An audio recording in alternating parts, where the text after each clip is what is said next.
মানুষের প্রত্যাশা হলো সাগরের ঢেউয়ের মতো।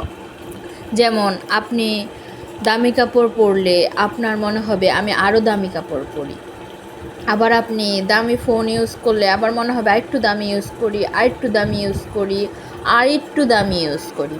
আবার গাড়ি ইউজ করলে মনে হবে এই গাড়িটা ভালো না, আরেকটু দামি গাড়ি ইউজ করি, এই গাড়িটা ভালো লাগছে না আরও দামি ইউজ করি, ওইটা ভালো লাগছে না আরও দামি ইউজ করি। মানুষের চাওয়া পাওয়ার কোনো শেষ নেই।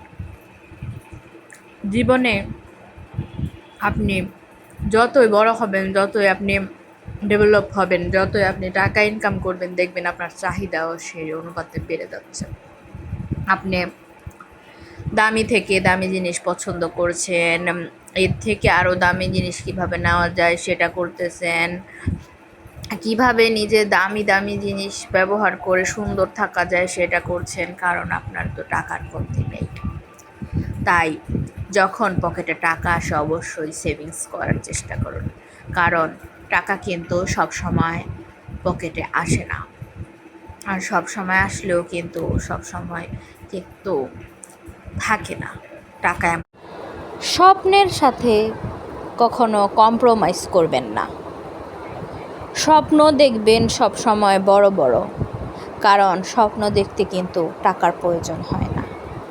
আর একটা কথা খুব মনে রাখবেন যে আপনি যা স্বপ্ন দেখবেন, যা নিয়ত করবেন, সেটাই কিন্তু আপনার জীবনে প্রতিফলিত হবে।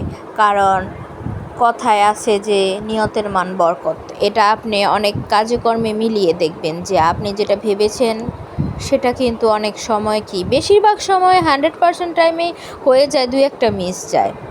তাই সব সময় স্বপ্ন দেখবেন বড় বড়, কারণ স্বপ্ন দেখতে তো আর টাকা লাগে না। আর স্বপ্নের সাথে কখনো কম্প্রোমাইজ করবেন না। মনে করবেন না যে এটা দেখছি এটা হবে কি নাকি, ওটা হবে নাকি, আমি কি ওখানে যেতে পারবো, আমি কি গাড়িতে চড়তে পারবো, আমার কি বাড়ি হবে, আমার কি এত বড় জায়গা হবে। আরে আল্লাহ দিলে কতক্ষণ। আল্লাহ যদি আমাদের চায় তাহলে অনেক কিছুই দিতে পারে, কারো কোনো সাধ্য নেই তা আটকানোর। কারণ একমাত্র ভরসা করবেন আপনার উপর আল্লাহর, কারণ আল্লাহ ছাড়া এই দুনিয়াতে কেউ আপনাকে কোনো কিছু দেওয়ার হক রাখে না। আল্লাহ যদি চায় আপনি না পাওয়া জিনিসগুলোও পেয়ে যেতে পারেন, আবার আল্লাহ যদি চায় আপনি 1000 পাওয়া জিনিসগুলোও পাবেন না, কারণ আল্লাহ আপনার কপালে রাখতে হবে। তাই আপনি নিয়ত করবেন বড় বড়। নিয়ত করতে টাকা লাগে না। আমার জীবনে আমি যতগুলা নিয়ত করেছি তার 10%, 10টা নিয়ত করলে 10টা পূরণ না হলেও আলহামদুলিল্লাহ 8টা পূরণ হয়েছে। তাই সব সময় স্বপ্ন দেখবেন বড় বড়। আমি এটা আপনাদের একটা টিপস বলছি, ছোটোখাটো টিপস। আর সব সময় চিন্তা করবেন পজিটিভ, কারণ আপনার চিন্তা যদি পজিটিভ হয়, আপনি কাউকে খুব বেশি অবহেলা করো না, যাতে সে একা থাকতে শিখে যায়। আপনি জানেন কি একা থাকতে পারাটা অনেক কঠিন, কিন্তু থাকতে থাকতে কিন্তু একটা অভ্যাসে পরিণত হয়ে যায়।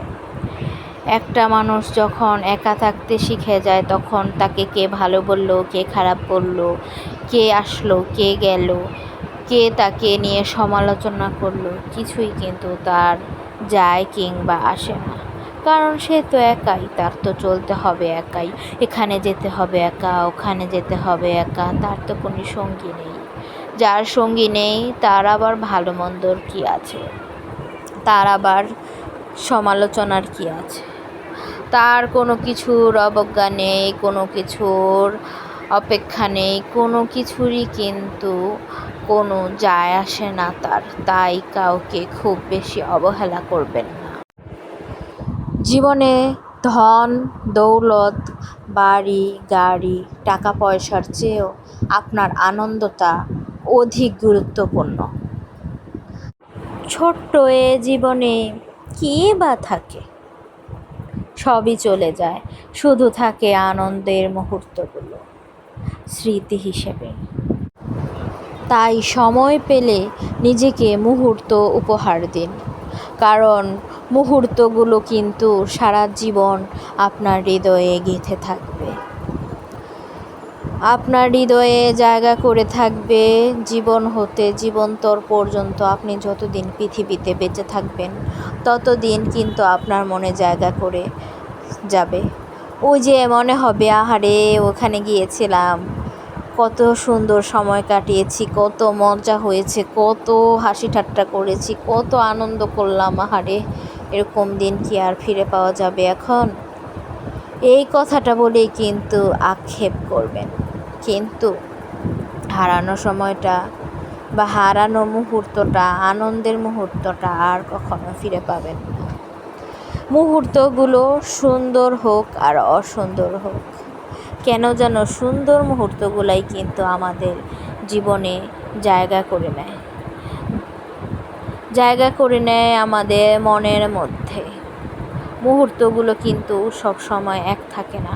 যেমন এই আইসক্রিম খেতে আমি ছোটোবেলায় খুবই ভালোবাসতাম, খুব কান্নাকাটি করে আমার আম্মার কাছ থেকে টাকা নিয়ে আসতাম, কিন্তু এই আইসক্রিম এখন আমার আর ভাল লাগে না। আমি ভিডিও করছি ঠিক, কিন্তু এই আইসক্রিম এখন আর আমার খেতে ইচ্ছা করছে না।